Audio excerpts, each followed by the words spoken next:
მაინც ამოვნებას მივიღებ ამოვნებური თამაშებიდან, იმიტომ რომ აქ შვილი მონაწილეობს უკვე.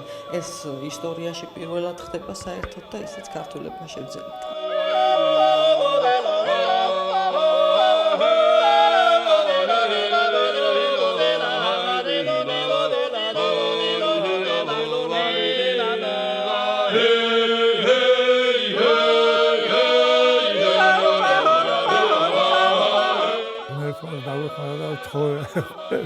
ცხენია მეთქი წერთვის რომ ცხენია გთხოვ ამდენი სიხარული მომალეჭე და კიდე როგორ გთხოვებს მაგრამ ძალიან მინდა მეთქი ძალიან და გააკეთა შეასრულა ისეთ ხალხს მოუგო რომ დარჩა ულიცენზიოდ ოლიმპიურ ჩემპიონები მსოფლიო ჩემპიონები დარჩა ულიცენზიოდ და ამან გააკეთა